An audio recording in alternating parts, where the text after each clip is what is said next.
If I can have your attention in the media center, we'll go ahead and start our post-race media availability for the 18th annual Ticket Galaxy 200. And we're joined by tonight's runner-up finisher, Austin Dillon, driver of the number 2 Rheem Chevrolet. Austin, you know, a lot of implications with the Xfinity Series chase out there and the 18-car fast again. Could you walk through this race from your perspective and how challenging it was? Well, I had a lot of fun tonight in the 2-car. We made it from 8th to 3rd on the first run, and our pit crew was great tonight. It's nice to see that. You know, they did a good job gaining pit stops all night long. So proud of that. And we decided to take 4 just to try and get off strategy, and car didn't fire off as good as it had on the other 4 tires. So I think the biggest thing there is we had a good car, just not enough. I got too tight at the end. You're a former champion in this series. Looking ahead to next week in Miami, can you kind of handicap the race with that championship 4? Yeah, it'll be interesting. I don't know who the Final 4 are right now yet, but it's always it's one of those things you're never out of it. You can't assume that the race is over, and hopefully the champion, you know, he does a good job and keeps his head in the game the whole race, and that's who will come out with the trophy. Okay, we'll open the floor for questions. If you have a question, we'll get a microphone to you. No, I'm just looking for sheets. Good deal. Wolfgang? Okay, you have 2 questions. Okay. Austin, around lap 110 or something like that, you were racing together with your brother. Is it different when you're racing against your brother? And question number 2, does this race give you any idea concerning strategy for tomorrow for the Cup race? Yeah, I think, you know, I feel like I learned a lot tonight. I feel like the end of Cup practice I learned some stuff too. So it seemed like the track widened out quite a bit, and that's nice to see. This is new pavement, and it's starting to get racier as the rubber lays down, and you can kind of find speed other places than just right on the bottom. So it's nice to see here at a young racetrack. I call it young just because of the pavement. But as far as racing my brother, you know, I've enjoyed racing my brother, and you know, he races hard, and he had a hard-fought battle tonight. He ended up coming from 21st to 7th. That's a good race for him. So it's good to see, you know, headed kind of in the right directions on these short tracks. Still need some more speed to win, but we're not far off. Additional questions for Austin? Car for tomorrow, I mean, if I went off the last practice, I'd say it's a top 5 car, and that's what we need it to be to have a chance to win, and that's what we're here for. Well, Austin, thanks for joining us. Good luck tomorrow. Thank you. We'd now like to welcome Daniel Suarez, driver of the number 19 ARRIS Toyota. Daniel, can you talk about getting into the championship 4 and what that means to you? Well, now we're in the big party. That's something really good. It really means a lot. The entire JGB organization has been working really hard to put our team in this position, and I'm just super excited for my team, super excited for myself. Homestead is going to be a race that I'm going to enjoy a lot. My family is going to be there. A lot of friends are going to be there.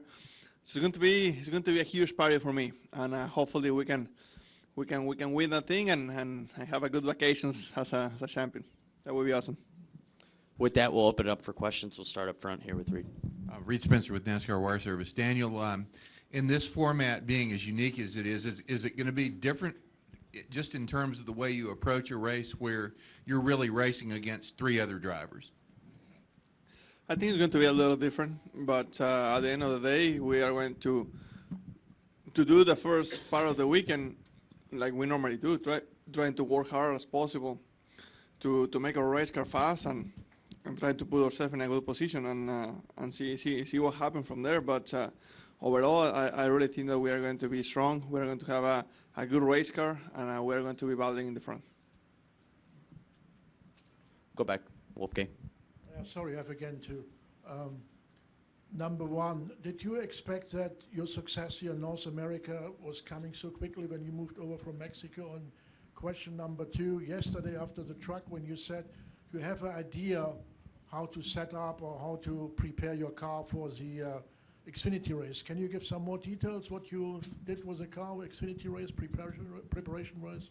Well, the preparation, everything was about the tires. The tires are exactly the same tires that we raced last night than the tires that we race tonight. So that's what I meant. And you know, if I was expecting to be in this position, yes, I mean I was working really hard, and when you work hard, you are hoping for the best. And right now we are just living something really cool to have opportunity to win a championship and to put ourselves in this position. The entire year has been difficult. Not difficult. It's been tough in the amount of work that we put in everything to try to make ourselves better, and that's something that obviously we are proud of ourselves as a team to be right now in this position and have a shot to win a championship. Additional questions for Daniel? Daniel, good luck at Homestead. Thank you, guys.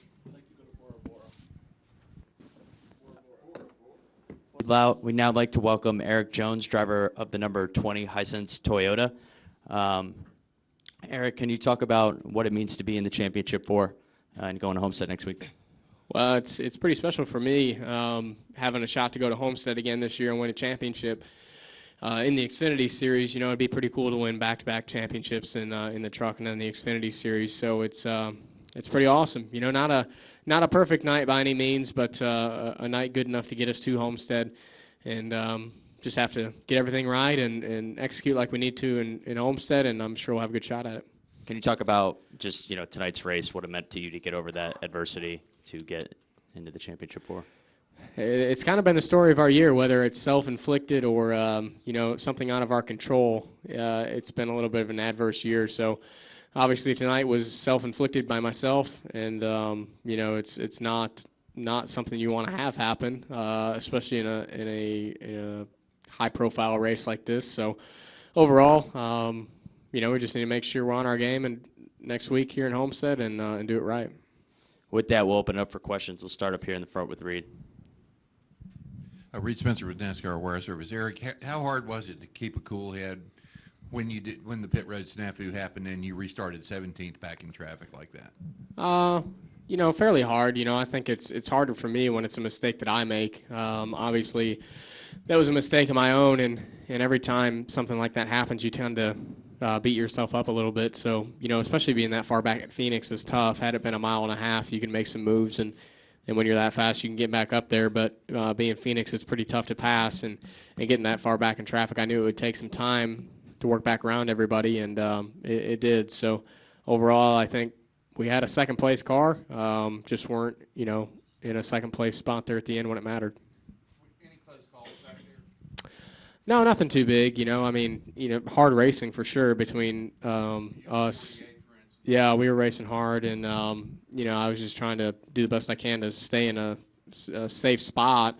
You know, those guys are racing hard back there, and I wish we would have just been up in second, riding around like we were in the first half of the race. But no close calls really.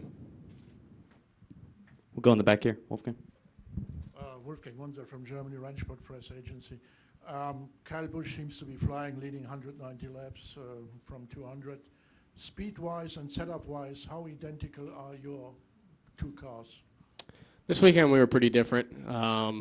We started off different, stayed pretty different, but you know, there's some weekends where we're very similar.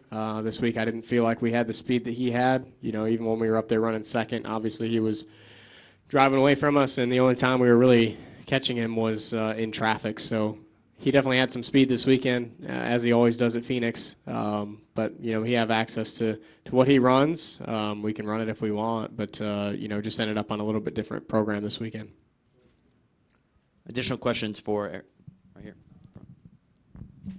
Have you given yourself time to think about next year, and have you done any plans for next year, or, you know, and if you have, you know, if you could kind of go into that a little bit, but now is it all just focusing on Homestead?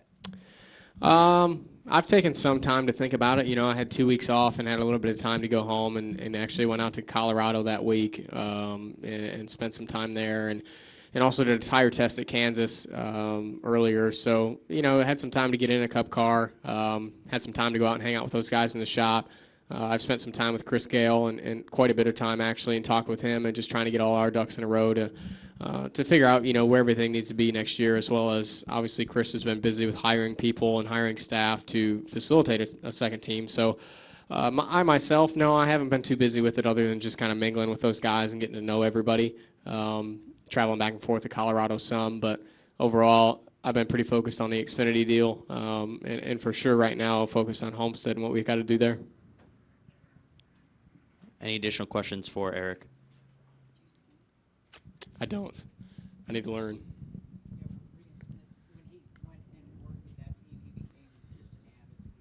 Yeah, I've heard it's pretty good. I don't know if I need to get on any skis though. I'm not that coordinated, so I don't know if that ended that well. Good luck next weekend, Erik. Thanks. Right, thanks. If I can have your attention here in the media center, we're now welcomed by our race winner, Kyle Busch, and crew chief, Chris Gayle. This is Kyle's 10th Xfinity Series victory this season. Kyle, can you talk about your win today once you're done with your... No, we're good. Yeah. Our win was pretty good, obviously. We certainly set that out to do and accomplish, and we were able to do that. So certainly I got to thank Chris Gayle and all my guys at Joe Gibbs Racing, everybody that does such a great job for our cars, for our team. It's cool to see us get a win. It's cool to see the other two being chase eligible. So we got something to really race for next week at Homestead. It's going to be fun sitting back and watching that on the couch and cheering those boys on. So, I'm looking forward to next year, though. It's disappointing to see Chris kind of moving on. But on the other hand, it's obviously exciting as well, too. So we're pumped for him. But, we definitely accomplished what we wanted to accomplish tonight, being as though it was our last hurrah together for a little while and had some fun.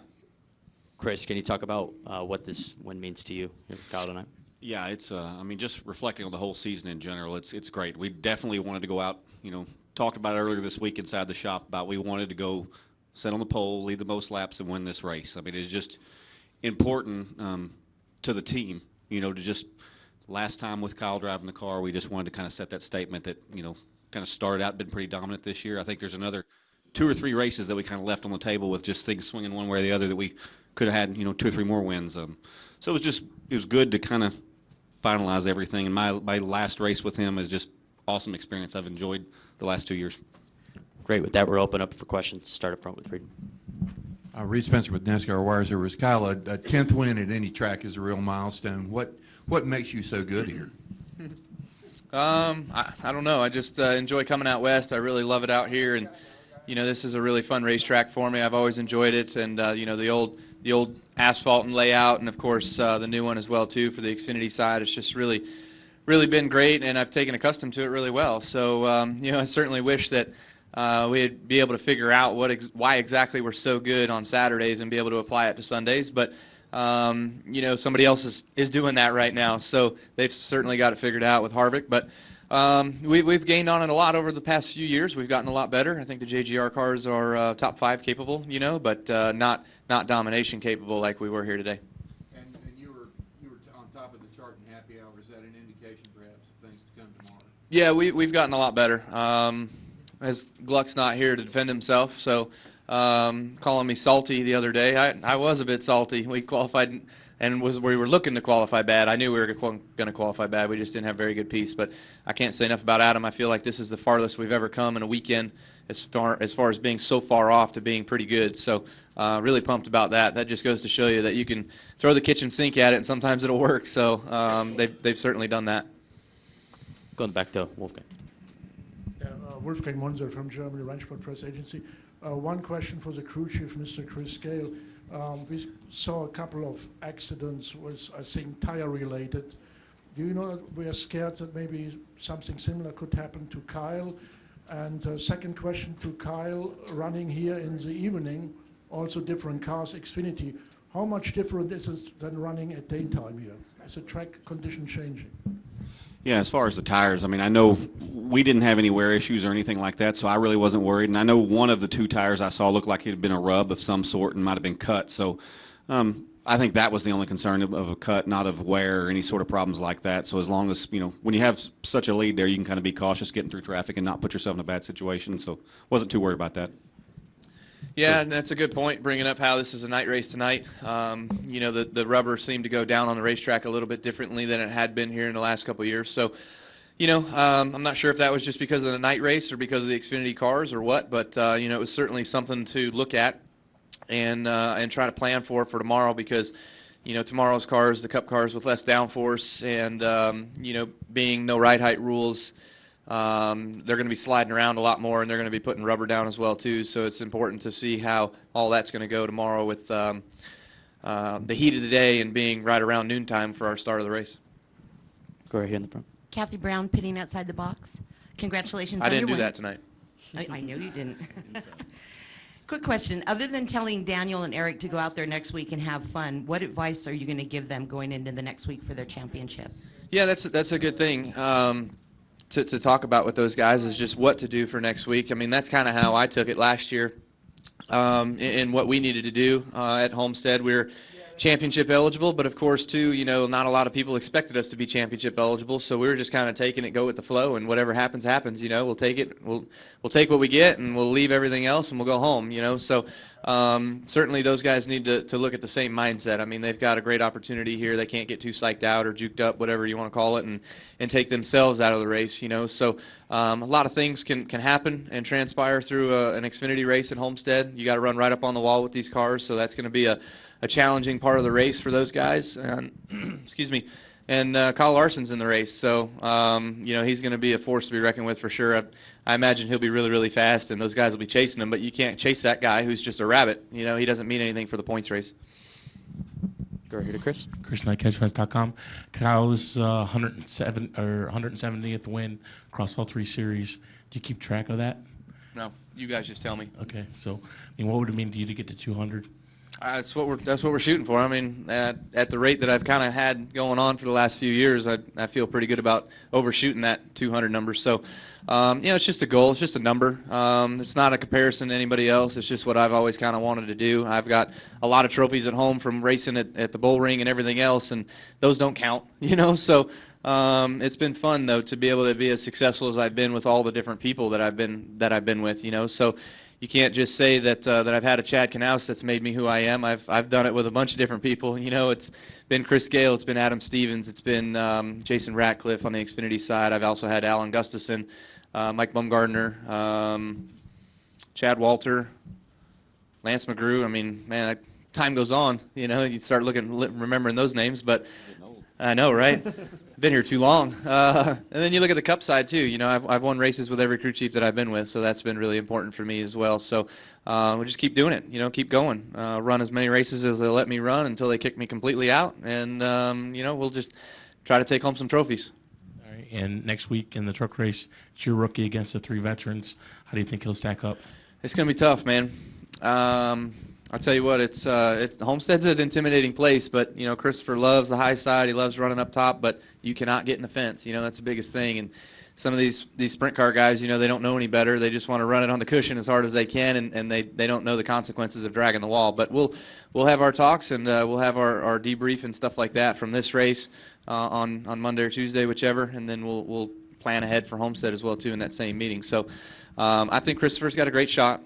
I think we've got great stuff. It's just a matter of getting his head right, keeping it right, and not letting anything kind of get too jukey throughout the race for him. And Larson's in that one too, so doesn't have to worry about Larson going for the win. Again, he's just a rabbit, and you do what you need to do to win your championship, whether that's finishing second or whatever it takes. Go back, chair. Jerry Jordan, former Racing Network and Kicking the Tires. The number of wins actually made me think of this question. You said you've got all these trophies. What do you do with all these trophies? Where are they at? And is this like Brexton show and tell for all through high school or something? No, he doesn't want to show and tell what his dad's done. Just watch YouTube. But as far as what we do with them all, I mean, actually this summer we just, redid our showroom at Kyle Busch Motorsports and redid some of the stuff there and got some more trophy cases in there. So that's a good problem to have when you have to build trophy cases. So it does get expensive winning, that's for sure. Pretty much all your money goes right back into being able to display the stuff. But, there's some in the trophy cases. There's some that are lining walls on the floor at KBM because there's just no shelf space for them. There's some living in in our employees' people's offices, So we've got a spreadsheet all written down about where they're all at and all that stuff, so we can keep track of them and know where they were the last time we saw them. Bob, go to back. Bob Parker, CSPN. Can you describe Daniel Suarez's improvement this year, and do you get any sense of whether he feels any pressure kind of carrying the hopes of maybe an entire country next week? Yeah, good point. It's exciting to see someone like Daniel, someone from another country, be successful and have a great opportunity here. He's with a good team and good stuff, and he's done a really good job in it. He's won races this year. He flat out beat me, and then he went out there and won Dover. So he's been plenty good to keep himself in contention all year long. So I want to take some credit in helping him out, but I won't take it all. And certainly he's got to be able to get the job done behind the wheel and do. I can only tell him what to do, but he's got to be able to go out there and do it. So it's been fun to watch those guys, though. He's certainly learned a lot last year and this year, and he's just been really good at maturing and keeping the car under him and getting better from what he does in practice and then all the way through into the race and through the race, So he's going to be a really good threat next week. I know Jones will be a good threat, but there's two other really good cars, too, that they got to race for the championship in the Xfinity Series. Any additional questions for our race winner? Thank you, Kyle. Good luck tomorrow. All right, appreciate it. We'd now like to welcome in Justin Allgaier, driver of the number 7 SUAVE Men Chevrolet. Justin, can you talk a little bit about what it means to be in the Xfinity Series Championship?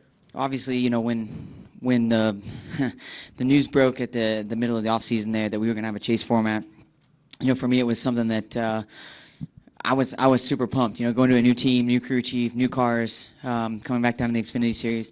I felt like the old format really lended itself to making sure that you were good at the beginning of the season and carrying that all the way through. And for us, it gave us some time to really work on our program, for me to get acclimated with our guys and our program. And I feel like that helped us tremendously. Throughout the summer months, we gained a ton, each and every time we went to the racetrack and put ourselves in position. And, today was probably the hardest race of my career, just having the stress of not being in and wanting to be in that Final Four for Homestead and making sure that we had a shot at going for the championship. So, we did that. We put ourselves in the right position, and now we just, we go home and we regroup and we try to do everything we can for next week at Homestead.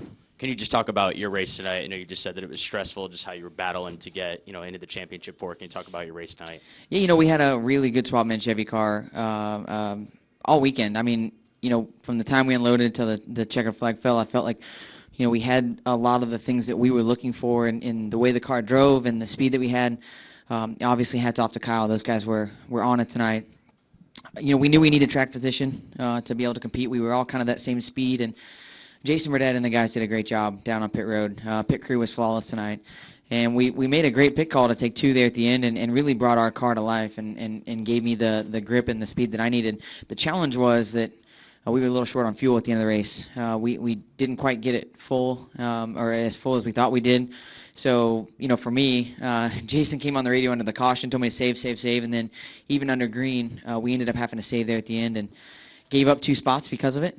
But, we knew what the big picture was, and that was making it to Homestead next week. So even though I wanted to finish second tonight, I felt like we did everything we had to do. We checked all the boxes, and now we can go lay it all on the line next week. With that, we'll open up for questions. We'll go here. Reed Spencer with NASCAR Wire Service. Congratulations. Thank you. What were you thinking and feeling when Kyle put his bumper to you? I was actually more surprised that we passed him on the outside at that point, and I kind of expected it when I got down in front of him, getting down into one. I kind of expected it, but at the same time, I mean, those guys were so fast all night tonight that I felt like he knew what we were racing for. He knew that we needed to somewhat play it safe, and we led a lap. It gave us a point. That was a big plus. And then when he got by me, I mean, I just watched him, kind of drive away there. I knew they were better. We maintained for a long time until I had to start saving. And then, obviously we started losing time at that point. But, no harm, no foul. I mean, just a little bit of a move out of the groove. But, definitely would have loved to have led some more laps tonight. We'll go up here to Lee and then to Wolfgang. You described tonight's action as stressful, but next weekend it's going to be teammate versus teammate, both sides of it. And how do you think that that's going to play into it where, it's one thing to go and, go for with everybody else, but at the end of the day, it's kind of like going home to your wife. You got to go home to your teammate too, and you're going to have to do it. The Gibbs cars are going to have to do it. It's going to make for an interesting dynamic. Yeah, I mean, I think that's probably one of the hardest parts about having multiple cars that run well is the fact that you have to race those guys every week. And Elliott and I have raced really well all summer long. Elliott's been a great teammate and somebody that I look up to a lot as a race car driver. So, I don't see the Final Four. I don't see anybody that's going to pull any dirty punches or anything like that. I think we got 4 guys that want to go out there. We want to beat each other, obviously, but I see it being a really, really good race. And all the way down to the end. I mean, we've all 4 run together all summer long, and I think that Homestead's going to be no different. Obviously one lane at the top is the most preferred lane, but we've seen it work where the dive bombs and the run in the middle have been really good there and successful. So we'll just have to play it out, and hopefully you sit on the pole and lead the most laps and win the race, and it's no contest. But I'm sure that the 4 of us will be battling it out pretty heavily. We'll go in the back to Wolfgang. Wolfgang Munzer from Germany, Rennsport President. First of all, congratulations. Thank you. It's good to see you again. Yeah. Shortly before the race was finished, you were second behind Kyle Busch, and then you dropped back to fourth. Did you slow down? As you know, the first 3 guys were Cup guys and couldn't score points. No, we slowed down just because we were out of fuel. I mean, we were at the absolute max of what we could make it to.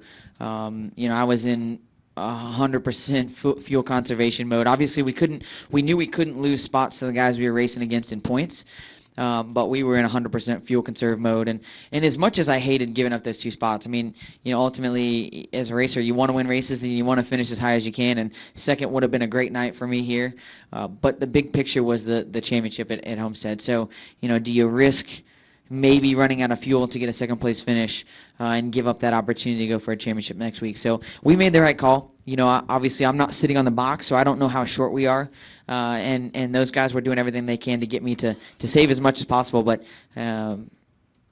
I could tell by the tone of their voice that they were more nervous than I was.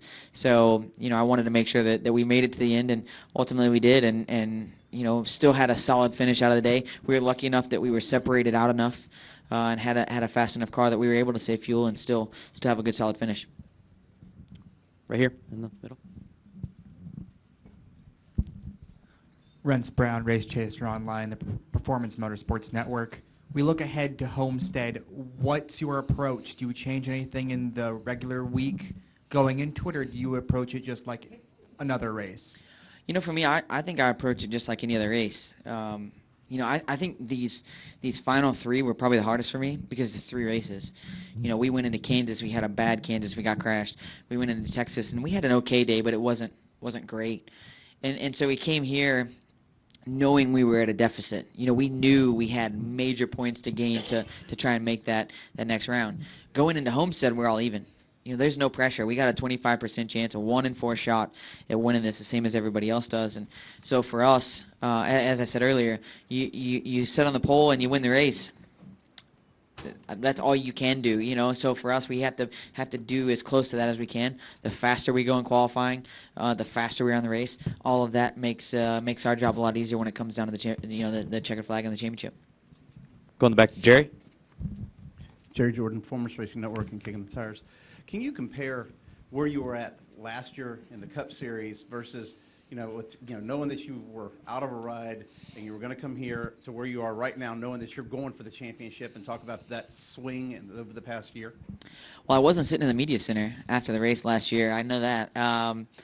We had a tough go at it. There's no questions about it. We had a tough go the last 2 years of the Sprint Cup Series. But to find a home in junior motorsports, to make that transition and to come back to the Xfinity Series, there were a lot of people that questioned what was next and what we should do and how we should do it. And for me, when this came as an opportunity, there was never a question in my mind. This was the right opportunity. This was the right place to be.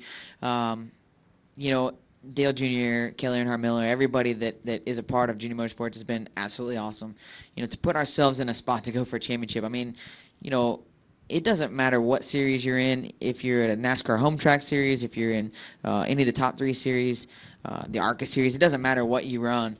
To make it and have an opportunity to go for a championship, it means the world to all of us. And there's nothing more than any of the four of us want than to walk out next week at Homestead with a championship trophy on our shoulder. So that being said, I loved my time in the Sprint Cup Series. I think it taught me a lot of valuable things that I've carried over and have helped me in my career. But I'm really, really excited and happy to be in the position that I'm at right now. We'll go right here to Chris. We'll finish up with Chris. ChrisMakeCatchments.com. Just congrats on getting Thanks, in. buddy. I was at Toledo Speedway 2008, ARCA season finale. Went in there third, didn't think you had a shot at the championship. Then the two, Stenhouse and Speed, did their tango, and you went on to win the championship. Kind of similar scenario going in next week. Can you put the championships into perspective? I mean, is one going to be bigger and better than the other one, or are they just on different footings? I think just different footings. I mean, I think a championship's a championship. It doesn't matter. We're all racers. We're all competitive. We all want to win races and championships. And for me, this would be a huge, huge moment. Obviously, a NASCAR championship on your resume is never a bad thing, no matter what series it's in. That being said, it is very similar to Toledo last year or a couple years ago. The fact that we were kind of an underdog, and I wouldn't necessarily consider ourselves an underdog, but we haven't won as many races as the other three that we're going up against. So, for that matter, I guess in some aspects it may be a challenge to even say that you're going to go for a win at Homestead, but at the same time, I feel like our team has done everything that they needed to do. We've been solid all summer long, and if we go out, if we come out of Homestead with a championship, I can promise you that it will mean more to me than almost anything except for maybe that ARCA championship. I think next week, the question was, do you think it'll take a win to get the championship next week? I think it will take something very, very close, if not a win. I for sure think a top three is gonna be needed to do it. But there's a couple of guys that I'm sure that the rule doesn't really keep them out of running at Homestead, the Cup guys. So I'm sure that there's going to be a couple guys that we're going to have to race against that are really good at Homestead, but. Larson and Austin Dillon both, I'm sure, will be there. They're both phenomenal there. But you got to do what you can do. I mean, if you can't win the race, you got to get as close as you can and lead points, get the bonus for laps led, most laps led. I mean, anything you can do to get points next week is going to be valuable. Justin, congratulations. Good luck at Homestead. Thanks, guys. Appreciate it. Okay, we are now joined by Elliott Sadler, driver of the #1 OneMain Chevrolet for Junior Motorsports. Elliott, 13th place finish gets you to the inaugural championship Ford Homestead. Kind of talk about the race tonight and what we can look forward to next weekend. Yeah, we had to run a little bit different race tonight than what I've been running all season. We were really cautious on restarts. We just didn't want to take any chances, so I gave up a lot of spots that way, and we were just really just trying to ride around and make sure we stay in contention and didn't do anything we didn't have to do. So, I mean, 13th is not a good finish for our team, but it kept us in the owner's points for the championship, and it also kept us in the driver's points for the championship at Homestead. So we're going to go down there with a chance to walk away with both of them, and that was our goal when the chase started. So we're going to check that off the list and get ready for Homestead. Great. With that, we'll open it up to questions. We'll start here with Lee. Can you just describe all the emotions that you have felt in the last 45 minutes, from knowing that you're in the chase to wondering what the hell just happened, and then wondering, if the odds were going to be in your favor and you would be back in the chase? Yeah, the emotions the last 30 minutes have been tough. We knew one was loose, and I think one was in question, and so just Kevin. Kevin's pretty much become my best friend, and Kevin's made me a race car driver again this year. And, sitting there and he and I going through all this emotion that we had done everything we needed ourselves to do to get ready for Homestead, and we've saved our Darlington car, our best car for Homestead. We've put all our eggs in that car. Like, we have done everything we thought right as a race team to go to Homestead with a legitimate shot of walking away a champion. And the last 30 minutes, he and I wondering if he was going to be able to be a part of it or not is now that we know that he's not and he's going to be suspended is going to be tough. Look, that dude is really good, and he's really smart, and he's a great leader, and he has a lot of superlatives I could probably use for a while. But all in all, he's really given me some fast race cars this year. So that being said, my car is already prepared. It's already been to NASCAR for next week. It's already been teched. It's already got its stickers. It's ready to go. So we are prepared as a race team as we can be. It's just going to be the fine tuning, looking each other in the eye, doing all the little bitty things that we need to do communication wise to run against three really good competitors. I mean, Justin ran really good tonight. I know what car he's taken to Homestead. It's been a really good car for him. We really know how good the 20 and the 19 have been all season long, how good the Gibbs cars have been. So, I mean, it's definitely an uphill battle that we're going to have to go through. But, you know, I'm a grown man. I've got a lot of experience. I need to be a leader. I need to be a quarterback. I need to pick up the slack. You know, I need to stay focused. There's a lot of things I need to do this week to make sure my guys are ready when we unload at Homestead. You know who I said Dale Jr. is who I'd like to be my crew chief. I mean, who else other than the owner to come in and do it? I don't think they'll, you know, they probably won't listen to me. I mean, honestly, all jokes aside, Kevin will probably make that decision who he feels like has the best communication with me. Ryan Pemberton, of course, is our competition director, and he's in a lot of meetings with us, with Kevin and I here at the racetrack, so he understands our personalities.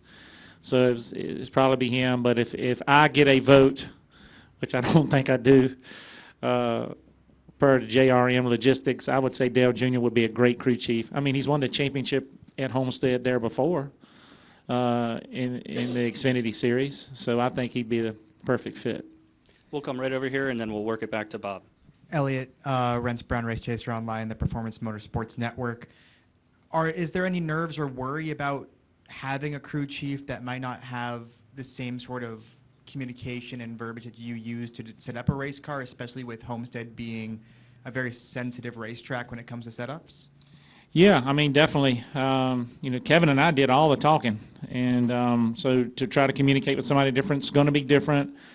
The one good thing about it, Homestead is a fall-off racetrack, and what I mean by that, the tires really fall off a lot during the run, so I don't think it's going to be any gas-onlys or two-tire stops. It's just knowing when to put your allotted 4 tires on each and every time, so that's going to be a little bit, that's not going to hurt us quite as bad.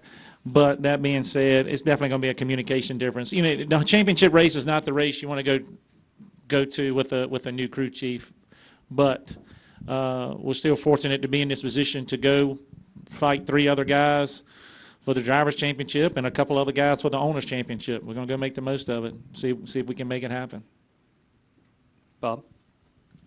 Bob Hawkers, ESPN. Were you ever worried that there were 3 loose and that you might get a points penalty? They never said that to me. When I went in and talked to the guy, they like, well, yeah, it could be 2, and I was like, oh, please don't be 2, because I knew what that meant. And I was like, it's, you know, 1 is a fine, I think, again. But since we had a loose lug nut last week, I knew 2 was going to put us in trouble. But they never said anything to me about any more than that. So I just, it's guys, it's going to be tough, man. No driver wants to go to Homestead with a chance, legitimately winning a championship and not have your right-hand man sidekick there with you. But we still have a chance to go win it. So we can't count ourselves out yet. And just, I mean, I'm sure I'll be getting photos from some TV, somebody showing me your wheel and saying, oh, there, see that? The 3rd should be loose. Or, I mean, are you worried about perception, 1? And 2, did you feel a loose wheel at all? I mean, like, was there any, No. any feeling like, oh, this could be a problem before you park? No, if you guys monitored my radio all night, I mean, I didn't have any loose wheel, any vibrations. I didn't have anything, you know, going on tonight. As far as perception, I'm glad NASCAR took their time, looked at it. They all took pictures of it. And the second one just won't touch the wheel. It has to be touching the wheel. So, I mean, it's just, it is what it is. They made a decision per the rule book, and I respect and understand that 100%. And we're going to go to Homestead with our main man not with us. But you know, he'll be with us there in spirit, man. We got to go. We you know, it's going to be here in a few days. We got to go make the most of it. We'll go Wolfgang, and then we'll come here to Chris, and then Dustin. Wolfgang Munzer from Germany, Rennsport Press Agency. A follow-up from Bob's question. That means when the wheel nuts were missing or loose or whatever, I didn't understand the situation quite well. You couldn't feel anything. You just were informed when after the race. Right. Yeah, okay. Yes, sir. So during the race, you can't feel anything then. I did know. Not Okay. tonight, no, sir. Okay. And the second question is, you said that your cruise ship is suspended for the last race in Miami. Yes. In principle, you cannot appeal against this decision, and your cruise ship can work under appeal in Miami? Man, look, you're asking me questions that's way over my head.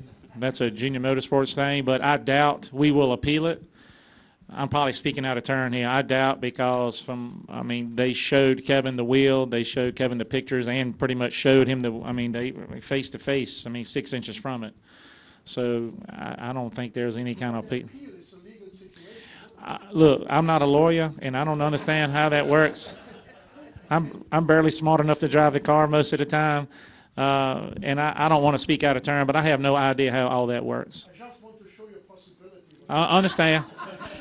Thank you for being optimistic and showing possibilities, but somebody with a higher pay grade than me are probably already working on some type of decisions on that. All right, we'll come down here to Chris, and then we'll work to Dustin. I don't know if I can top that. Are you going to be able to sleep this week, or are you just thankful to have a shot at this championship? Well, I'll be honest with you. I was way more nervous coming into Phoenix for some reason than I am going to Miami. Which this all just happened, and I really hadn't turned my focus 100% to Homestead, even though I've been doing a little studying the last couple of weeks to get ready for it. I'm sure it's going to get nervous when we get there, but we're in now. We're in. We've crossed our hurdles and did everything we needed to do as a race team. So, I've been there to run for a championship at Homestead before. I hadn't won one, but I've been there and finished second a couple times to Ricky. So I've kind of understand what this week's going to feel like. It's a little bit different. It's winner take all, no points, no laps led. It's just, mano a mano and see what happens.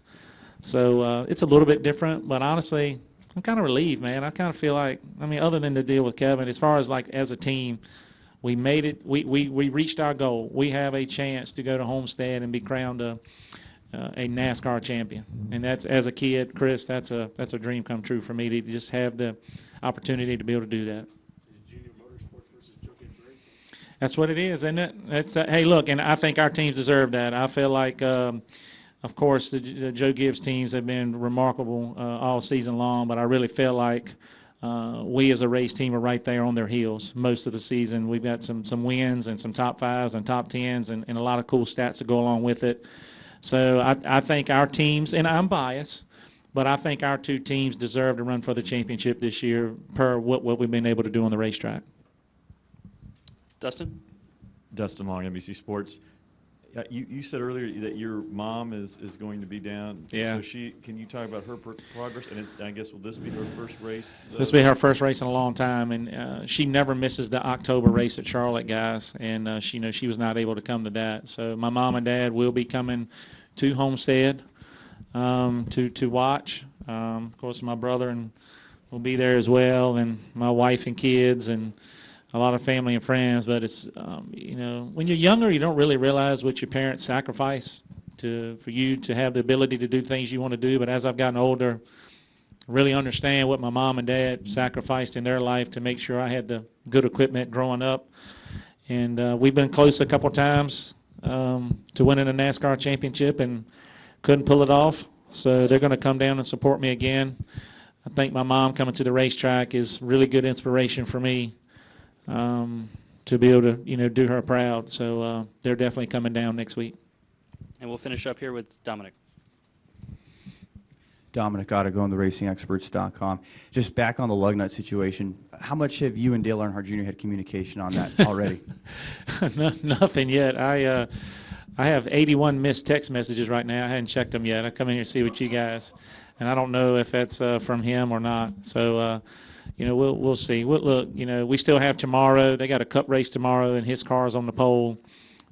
We always have a great meeting on Monday mornings at the shop and through telephone. So we'll meet on this Monday and come up with some type of decision on what my team will look like at Homestead. All right, thank you, Elliott. All right, thanks, guys. Y'all have a good day Congratulations, and tomorrow. Good luck at Homestead. If I can have your attention here in the media center, we are now joined by Wayne Auton, Managing Director of the NASCAR Xfinity Series. Wayne, if you would please just walk us through post-race inspection tonight as it pertains to the lug nuts in the #1 car, please. Sure. Anybody got anything stronger? Could use it right now. I'm on my way. Did you say to kill you or okay? So at the end of the race tonight, which we thought was a pretty doggone good race, especially if you watched where all the battling was going for this Final Four. We said the crew chiefs were about ready to throw up over in the garage. Well, I'm glad you wasn't up in the tower because I think I did about 10 times. But so at the end of the race, we bring all the cars down to the entrance pit road and do our inspection of the wheels and the lug nuts. And we observed that the one car, I'm sorry. The one car had 2 lug nuts not securely to the wheel. So with that being said, all the teams were very much aware at the start of the chase of the violations that could come about to that. So we've advised the team that they're probably going to be looking for a crew chief next week and a monetary fine of about $10,000. It's clearly in the 2016 NASCAR Xfinity Series rulebook. Good deal. We'll open the floor for questions. We'll start here with Reed, and we'll go to Bob. Reed Spencer with Hey, NASCAR Reed. Wire. How was your golf game? Hey, pretty good. Good. Played, I heard you played. Played today. Thanks for the invitation. Well, hey, let us know. Okay. Was there ever any question as to whether Elliott would be out of the championship 4? For the violation that we're talking about of the 2 lug nuts, no, it's clearly in the rule book that he had 1 last week. The crew chief was fined $5,000. It's not a multiplier penalty. It's plainly in the book that all 20 lug nuts should be securely placed securely against the wheel. And tonight we observed that 2 of them, and for 2 of them, it's 18 were securely against the wheel, as safely and securely against the wheel, as the rule book says. And it plainly states a $10,000 fine, the crew chief suspended for 1 race. Go to Bob and then the Wolfgang. Bob Parker, Hey, Bob. ESPN. Hey, the rulebook says safe and secure, and so, but from what I'm gathering from you, is the rule that the lug nut has to be touching the wheel? Because people are already sending me photos saying, look, there's a 3rd loose here, and I'm like, I don't really know what the rule or kind of the interpretation of safe and secure. The rule states that the lug nuts should be safe and secure against the wheel. We observed all 4 wheels on the car and found 2 to not be against the wheel. Wolfgang? Hey, Wolfgang. Yeah, hello. I have a technical question now. I'm a little bit confused with this rules with the lug nuts. So you have 5 lug nuts both in Xfinity and Sprint Cup, which has to be securely fixed when you change the tire. Would it be not the easiest way, like any high competition car in Europe, a central nut, a central lug? You know, we've been asked that by a lot of people, and you're talking about a huge expense to the garage area with changing geometries, changing all the spindles, all the amount of equipment that's out there today. We like to see that the crews are part. It's a team sport, and we like to see the teams be able to be part of it. To a team gets to the championship Final Four next weekend. I mean, look who we got going. It is going to be one hell of a race next Saturday. See, I can't even remember the days we're on right now. So, but no, that's something we've been approached with before, but we sort of like it to be in the team members and team sport that we are, and the garage really likes the way that we do it. And we'll go to Homestead next week with 4 great drivers going for that championship, and Daniel Suarez and Erik Jones, and then we've got Elliott Sadler and Justin Allgaier. It's going to be one hell of a race, I can tell you that. So, Wayne, before we close shop here, can you please give us the final inspection report from the NASCAR Xfinity Series garage? Yeah, we took all what was left tonight. We lost 3 cars in accidents on the racetrack, but the goal to start the race was that we would take all 12 chase cars, the 8 drivers and the 4 owners that still had a shot at going to Homestead next week for the Final 4. We ran them all through the heights, we ran them all through the weights, and we ran them all through the LIS, and everybody passed, and we're headed to Homestead for a great chase race next week. And, you know, you can't say enough about the teams were in this Final 8, how hard they battled, what Darrell Wallace went through tonight, losing his grandmother this week and driving probably one of the best races he had all year. Didn't get the finish that he wanted, but, you know, just wanted to mention that out there, how hard that young kid drove to try to get in that Final 4. But it's going to be a great Final 4 next Saturday in Homestead. Thanks, Wayne. Appreciate you joining us. You're welcome. Have a good evening, everybody. Anybody got anything stronger?